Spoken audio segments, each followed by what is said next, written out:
Firstly, I want to thank Jacob House for recommending this case. Now on with the video. On the 15th of July 1992, 23-year-old Rachel McKell was walking with her 2-year-old son in Wimbledon Common in London. She was then attacked in a frenzy, being stabbed almost 50 times and sexually assaulted, with her 2-year-old being found trying to wake his mother up. It's a crime that shocked the nation, and Rachel's face is one of the most recognised victim photographs in recent UK criminal history. The police completely botched the investigation, putting all their resources into forcing a confession from a completely innocent man, Colin Stagg, who was vilified in the press. Instead, the real killer, Robert Napper, an extremely disturbed and dangerous man, as well as a serial rapist, was free to walk the streets. This was the second time he'd avoided being caught, with a mistake by the police failing to link him to a rape he confessed to a family member almost 3 years before Rachel's murder. However, Napper's reign of terror would continue, and in 1993 he committed a truly horrific crime, murdering 27-year-old Samantha Bissett before raping and murdering her daughter, who was just 4. He then mutilated Samantha's body, taking at least one piece with him. The details of his crimes are almost beyond belief. Welcome to Evil Among Us.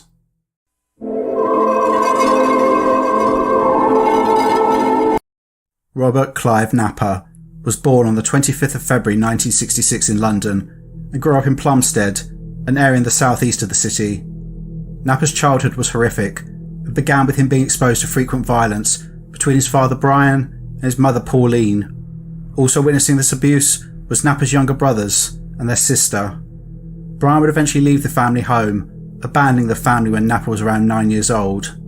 Napper showed signs of mental illness at an early age. It's documented that his mother, Pauline, became increasingly concerned about her son's behaviour. He would often be explosively aggressive for no reason, going from calm one minute to launching into a frenzy of violence towards his brothers the next. He would also spy on his sister when she was undressing or taking a shower. Pauline later recalled an occasion where she woke up in the middle of the night to find that her bed covers had been pulled back and Napper was stood by the side of the bed, watching her, whilst not saying a word, with a blank expression on his face. He would also begin eavesdropping on conversations between his family members, and especially when they were on the phone. He would then accuse them of making up stories about him. Napper was also extremely dishonest, and is said to have been a pathological liar.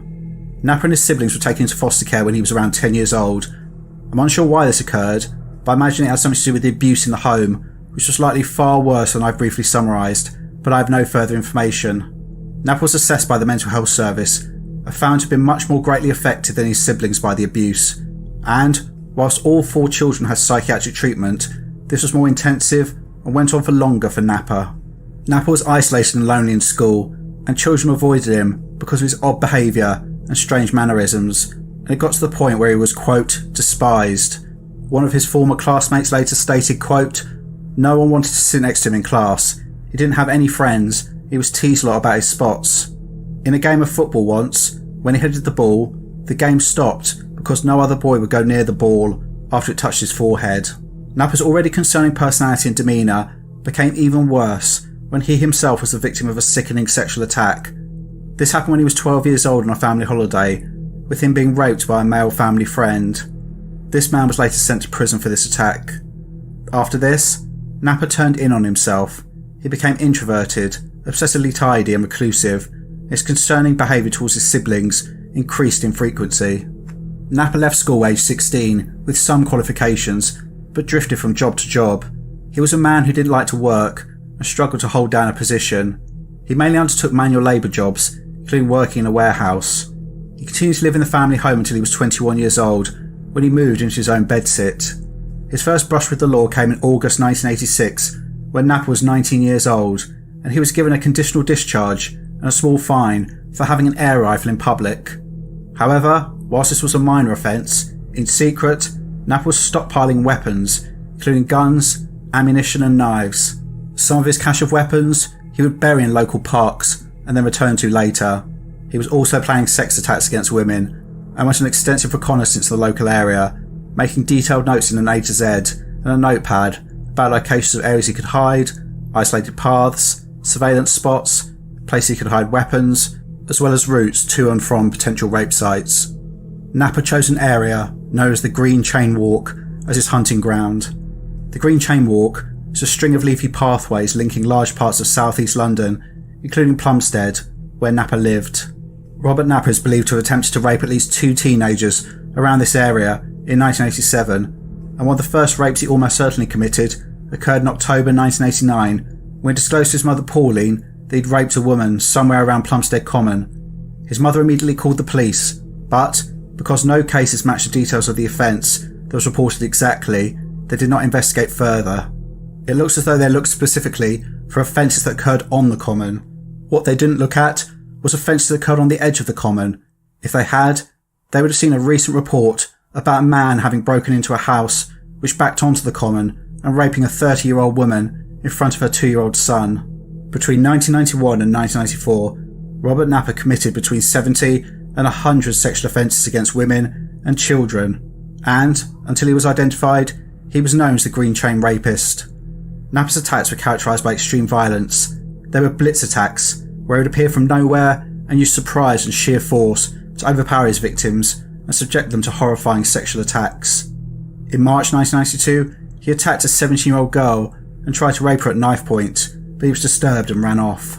Another victim, later identified as C, was attacked on the 24th of May 1992. On this date, she was 22 years old and was walking to a barbecue along the Green Chain Walk in Eltham, southeast London, whilst pushing her 2-year-old daughter in her buggy. Suddenly, she became aware of someone following her and then approaching her at speed. Napper had been hiding, waiting in the undergrowth. Napper grabbed C with force and placed a ligature around her neck, pulling her to the ground. She was then stripped, raped and beaten savagely around the head. She later described being thrown around like a rag doll and begging the man not to kill her. As quickly as he appeared, Napper left the scene. The savagery of the rapes committed by Robert Napper was escalating quickly, and, while C was lucky to escape with her life, less than 2 months later, he would commit a horrific murder which would shock the nation. Rachel Jane McKell was born on the 23rd of November 1968, and, in July 1992, she was a 23-year-old mother to 2-year-old Alex. She was living with her partner and the father of Alex, Andre Hanscom, in Wimbledon, southeast London. At around 10:20 a.m. on the 15th of July 1992, Rachel was walking her dog Molly through Wimbledon Common whilst carrying Alex. They were in an area which was partly concealed, but still only 200 yards away from other people and dog walkers. From nowhere, Robert Napper emerged and knocked Alex to the floor before attacking Rachel. Napper then began a frenzied attack, stabbing Rachel at least 49 times, including inflicting wounds to her chest, back and neck, with these last wounds being delivered with such force that Rachel was almost decapitated.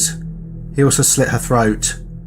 Napper then pulled down Rachel's jeans and underwear and sexually assaulted her.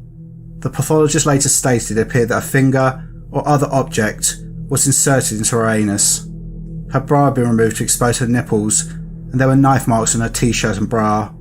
The attack lasted literally minutes before Napper fled the scene. As if the crime itself was not horrific enough, Alex thought his mum was just asleep, and apparently used pieces of paper which had fallen from her pockets to try and mop up the blood on her face. Soon after the attack, a passerby found Alex next to the mutilated body of his mother, repeating over and over again, quote, "Wake up, mummy." I'm going to play a clip of Alex talking about the murder of his mother as an adult in 2017. I do want to highlight, as an aside, the disgusting behaviour of the press when he and his father were visiting the place where his mother was murdered. I remember everything, waking up, waving goodbye to my father as he drove off in his motorbike to go to work. I remember, walking hand in hand with my mother along Wimbledon Common, with Molly running around close to us, yes. And then as we ventured deeper into the trees, there was a section that was covered by trees. So all of a sudden, we both sensed that there was something in the air. So we both turned our heads to the right quickly, and all of a sudden we saw this man lunging forward with a black bag over his shoulder. And then, everything just happened. In a matter of seconds, I was grabbed, thrown to the floor, my face dragged across the mud, and seconds later my mother collapsed next to me. And then I saw him disappear as I was lifting myself up from the floor still, because it all happened so quickly. Then he just disappeared into the distance, like it was a ghost, disappearing. And I stood over my mother and I said, "Mommy, please get up." So she didn't move. So I was thinking, why doesn't she move? Why doesn't she respond? And then I said it again, "Mommy, please get up." And then it hit me, right at that moment. I understood, I made that connection that she was gone and she was never coming back. So my heart was completely broken, You feel that very physically in your heart. So what kind of person was your mother? For me, more than anything that she, anything that we might have done together, what she looked like, what she smelled like, any of these things is the feeling of being loved and of loving in return. That's something that will always be with me. And regardless of me losing her under these circumstances at such a young age, I've always felt so privileged compared to so many others who have never had that experience of being loved and of loving in return. How did your father explain your mother's death to you? So the fact that I was there, I'd already understood it all in my mind. There wasn't much for my father to say. But even so, when he came to collect me at the hospital, as he had me in his arms, he said, "Your mother is gone and she's never coming back. But we're going to continue on together, One of the most intense moments when you went to the Common, Right. supposedly privately, Yes. with your father. And by this stage, the press were after you. Yes. All the reporters that were on the other side of the fence realized who we were. So they all came jumping over the fence. My father had to cover my face with a baseball cap and tried to run off as we were jostled, from both sides, and the detectives tried to stop them from coming. And when we actually reached the spot, they put me on the ground, and we left the rose on the spot. And for several minutes, I stood watching my father as he was crying, filled with tears. Meanwhile, my eyes were dry, and I was just standing there, observing him. Why do you think the press was so desperate to get to you? The archetype of a young child with his mother, and him being there while his mother was attacked and witnessing all of that. I think there were so many elements that people identified themselves with that, everyone was moved by the story. So the story blew up so much that, the press is a business. We like to think that the press is some kind of news service, but the press is a private run business with their own agenda. So that was what served them as far as selling newspapers. The murder of Rachel McKell was horrific.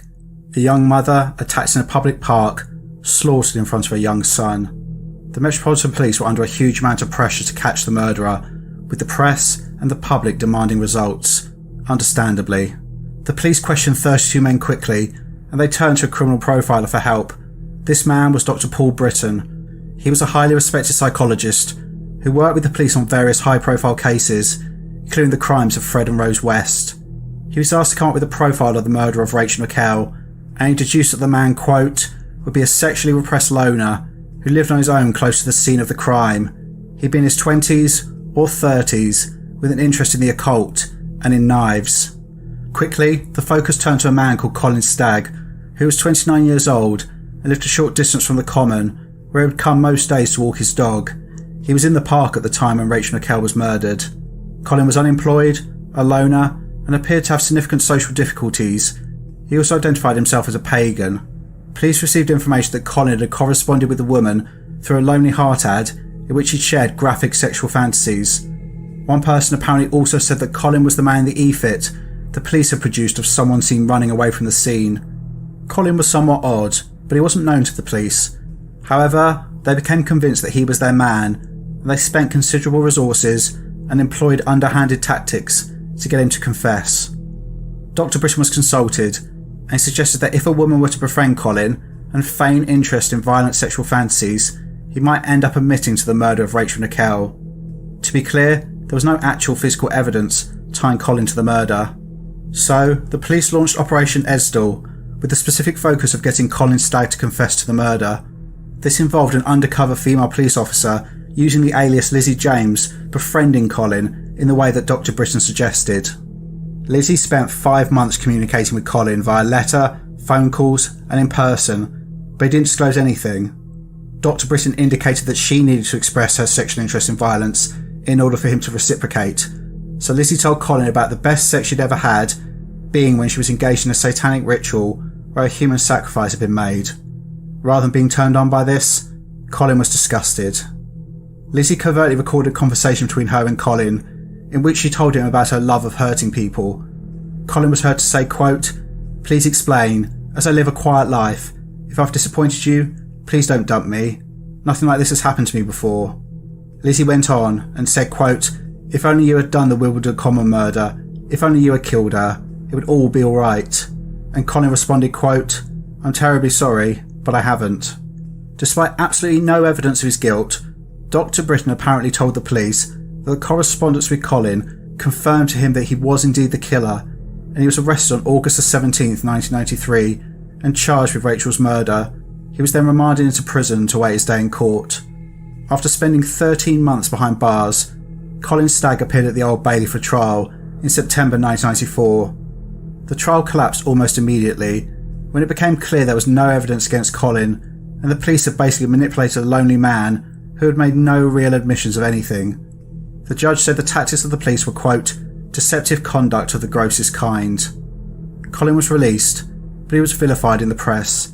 Everyone was convinced that because he got to the stage of being tried, he was guilty. His life was ruined. Just to put the boot in, the police later announced that they weren't looking for anyone else in connection with Rachel's murder.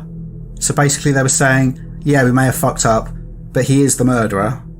The lead detective in the case, Keith Pedder, even went so far as to go on television until the early 2000s, reaffirming the fact that he was convinced Colin Stagg was guilty, with him saying in one of these interviews, with regards to the case being thrown out, quote, "I do not believe the system served anybody that particular day."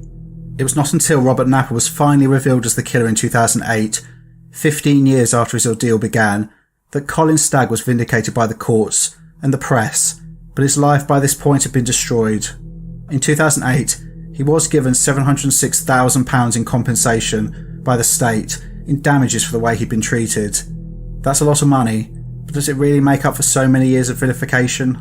However, the mistakes made with Colin Stagg were not the only errors which left Robert Napper at liberty to stalk and rape women and commit a truly horrific double murder before finally being caught.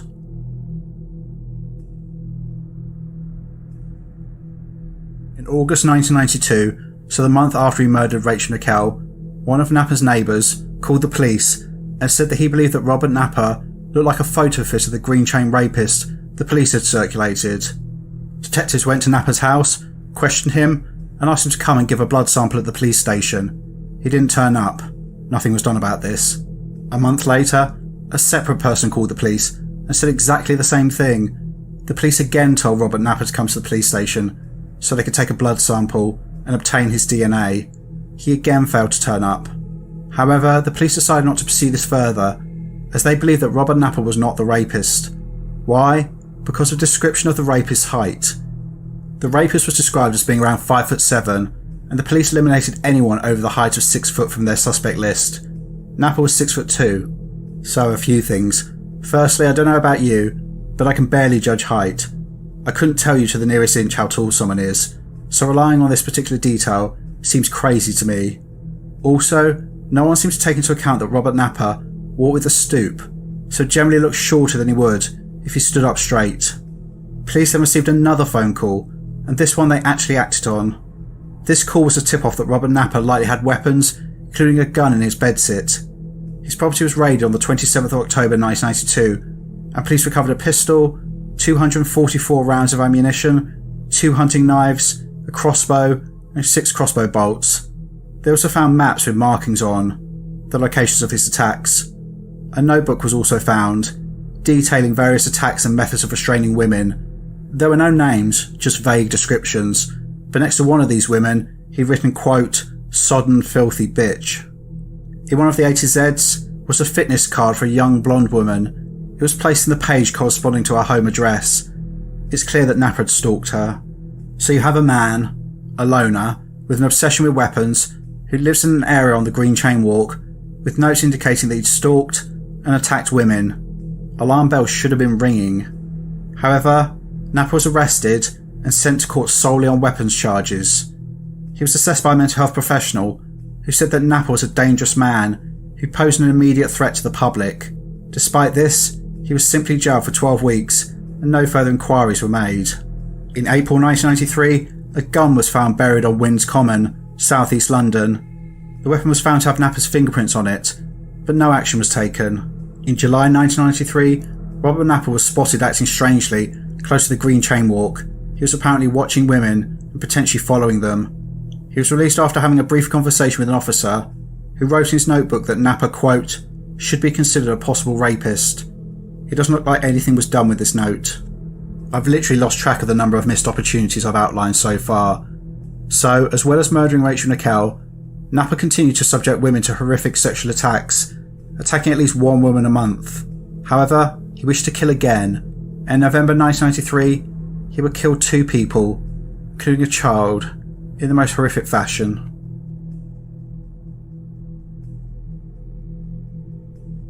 This part of the video is disturbing and includes graphic descriptions of the murder of a woman and a child, so please skip to the next chapter if you'd rather not hear this.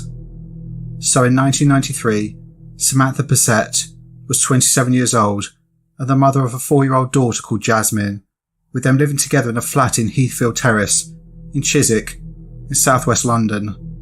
Samantha didn't have curtains in her flat, and so anyone could look in, and unfortunately, one of these people was Robert Napa.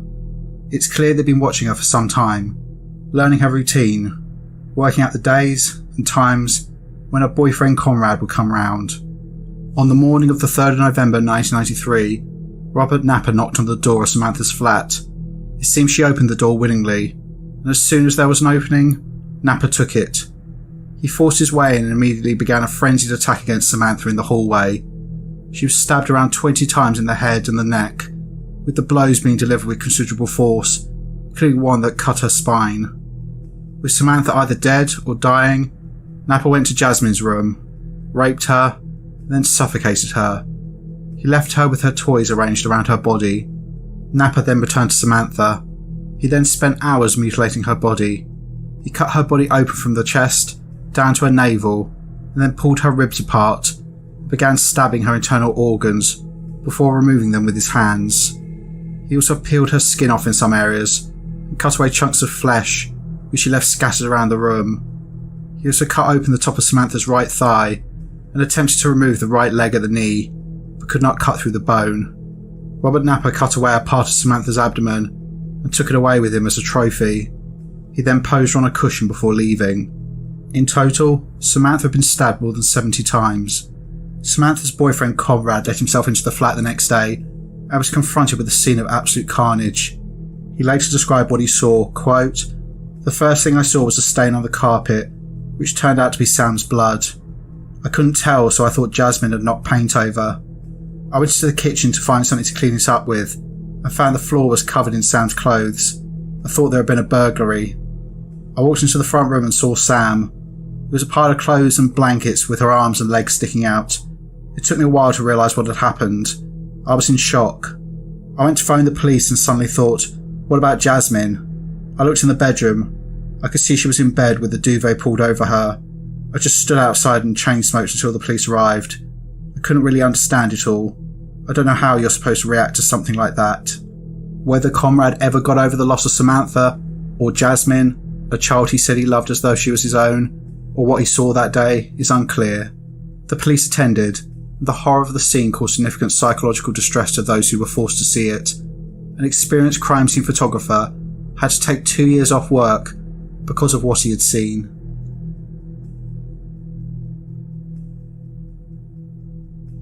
An investigation was started immediately. Dr. Britton, it's that name again, was consulted about whether he believed that these murders were linked to the killing of Rachel McKell the year before. Dr. Britton ruled out this possibility. Police got a break when a fingerprint was found in the flat belonging to Robert Napa, and he was finally arrested On the 17th of May 1994, footprints from shoes he owned were also found at the murder scene. A DNA sample was taken, and this identified him as the Green Chain rapist. On the 9th of October 1995, Robert Napper appeared at the Old Bailey in London, where he pleaded guilty to the manslaughters of Samantha and Jasmine Bassett, as well as 2 attempted rapes and 1 rape linked to the attacks on the Green Chain Walk. The manslaughter pleas were on the grounds of diminished responsibility.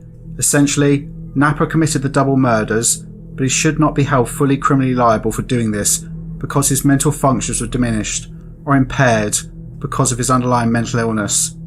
Napper was assessed by a psychiatrist and found to be a paranoid schizophrenic who also suffered from Asperger's syndrome. I'll go into a bit more detail about Napper's mental health later, but it was concluded that his illness was such that it was deemed to be a significant factor as to why he committed the offences, and so his plea was accepted. It was clear that Robert Napper was too dangerous to ever be in society again, and so he was confined to hospital indefinitely. Indefinitely, in this case, inevitably meant for the rest of his life, and he was sent to Broadmoor High Security Hospital.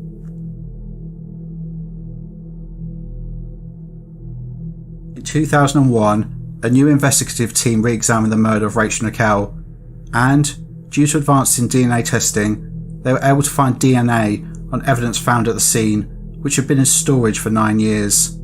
The DNA belonged to Robert Napper. He was interviewed at Broadmoor Hospital, but he denied any involvement in her death.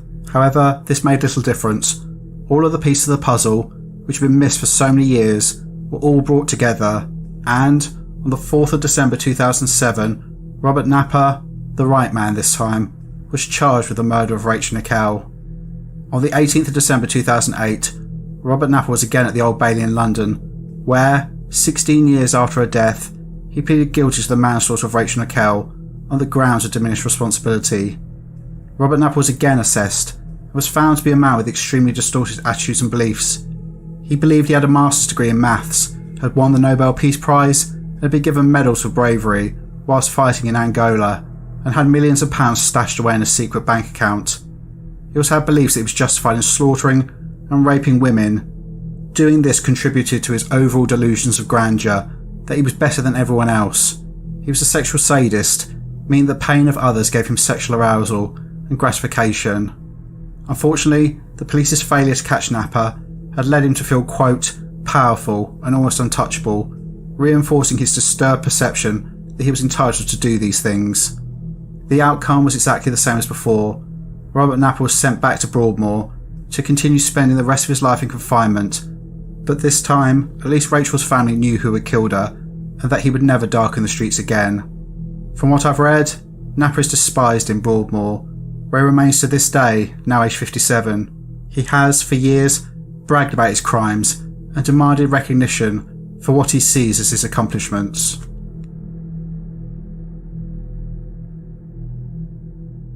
I'm not going to say much more here, as I've already gone over the aspects of Napper's mental health, which was relayed in court. He was, by any definition, an extremely dangerous man, not only because of the nature of the offences, but also his level of planning.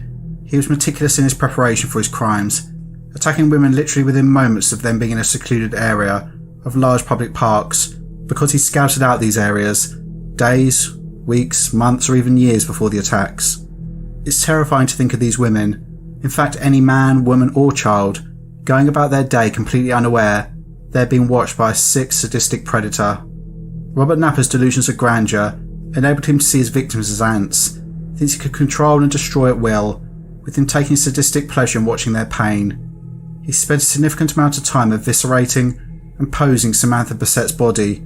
This was no doubt to cause as much horror to those who saw it as possible, which was the effect it had, understandably. I think it's terrible that the inaction of the police fed into Napper's illness. He was literally raping women on a monthly basis, had slaughtered a woman in a public park, had been caught with guns, knives and crossbows, had confessed to being a rapist, and nothing had happened. This must have led Napper to feel like he was some sort of god and that he would never be caught. The police inaction was pivotal to the crimes of Robert Napper.